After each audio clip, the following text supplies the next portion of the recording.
Evet, bugün Sanıracak'ta ikinci günümüz. 26 Ağustos 2025.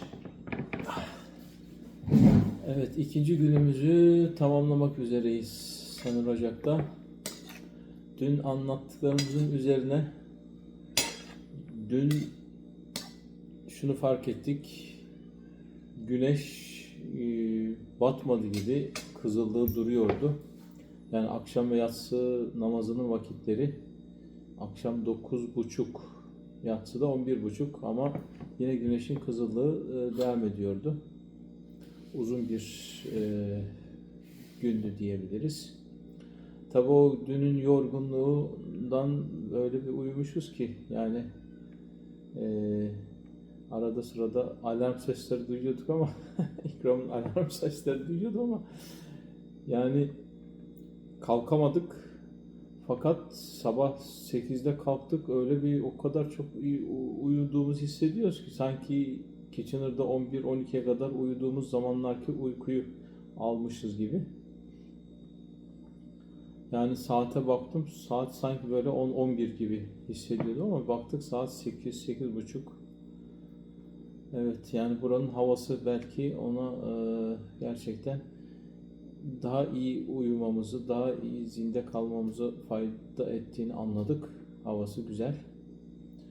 Dün hava bir de soğuktu, rüzgardı. Bugün sabah da bayağı soğuktu. Yani Kitchener'ın dondurucu soğuğu diyebiliriz. Öyle bir soğuk vardı ama öğlen biraz güneş çıktı.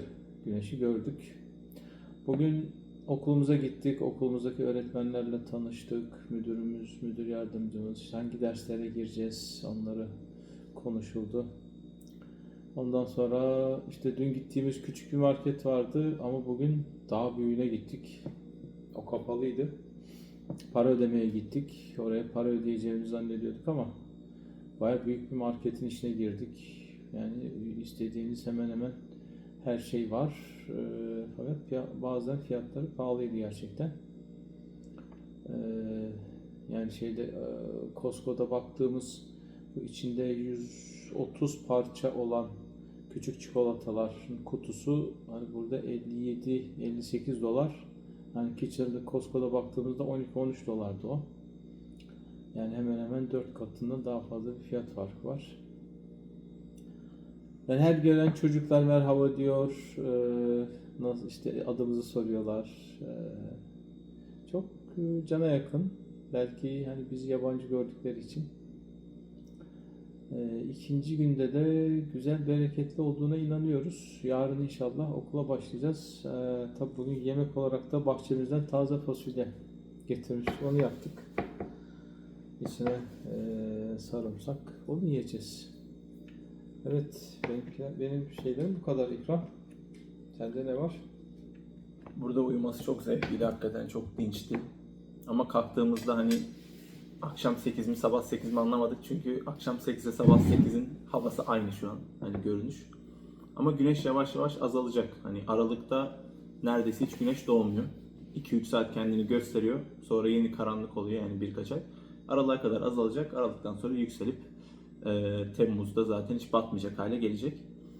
E, Arkadaşlarıma çevreme verdiğim yanlış bir bilgi. Hani 2 artı bir ev 600, 3 artı bir ev 1000 dolar demiştim ben herkese. Öyle değilmiş.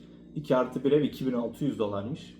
Ben biraz yanlış anlamışım. Biz %50'sini ödüyoruz. Hani öğretmen olduğumuz için burada devletin öğretmeni. Hani 1325'miş. 1325 dolar ödüyoruz. Hani buraya eşya vesaire geldiği için oradan daha pahalı oluyor mantıken. Biz ailecek suyu çok seviyorduk. Beni tanıyanlar bilir. Su hassasiyetim. Benzer bir su bulduk. Hani doldurulabilir şekilde içiliyor. Ama damacanaya ihtiyacımız var. Damacana da yok. Onu da sipariş edecekmişiz böyle. Hani gemiyle falan geliyor. Bugün okula gittik. Sınıfımı gördüm. Bayağı böyle İngilizce öğretmenine ihtiyaçları varmış. Şey olarak hani ilk günde de söylüyorlardı. Onun dışında neredeyse birkaç hafta sonra kutup ayılarının hani buraya kadar geleceğini öğrendik. Arada geliyorlarmış. Çok normal bir şeymiş kutup ayının gelmesi. Hani köpekler falan şey yapıyormuş.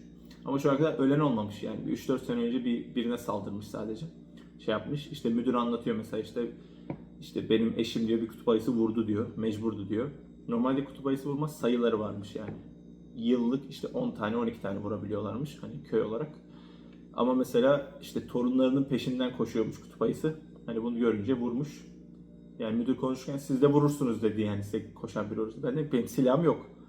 Ha dedi yani hani böyle herkesin silahı var demek ki burada yani bunu anladık. Herkesin evinde silahı var. Silah olmayan biz varız. Buradaki balıkların çok lezzetli olduğunu öğrendik. Şey yaptık. Başka bugün sahile indim biraz önce tek başıma. Markete gitmiştim. Bir şeyler almaya. Market kapalıydı.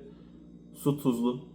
Suyun tadına baktım. Hani deniz suyu gerçekten. Hani burada havalar böyle çok güzel olsa gerçekten burası acayip turist çeken bir yer olurdu yani Kanada'da. Şey olarak bakıldığında. Evet bugün evimizi düzüyoruz. İşte eşyalarımızı yerleştiriyoruz. İnsanlar arıyorlar, soruyorlar, şeyler yapıyorlar böyle gerçekten. Çok güzel geçiyor, çok huzurlu geçiyor. Bakalım Allah daha güzellerini nasip etsin. Evet, kapatalım. Biz de bu işi becereceğiz inşallah. YouTube konuşmaları, şeyleri. Şimdi yemeğimizi yeme vakti. Yani yemeği de evet.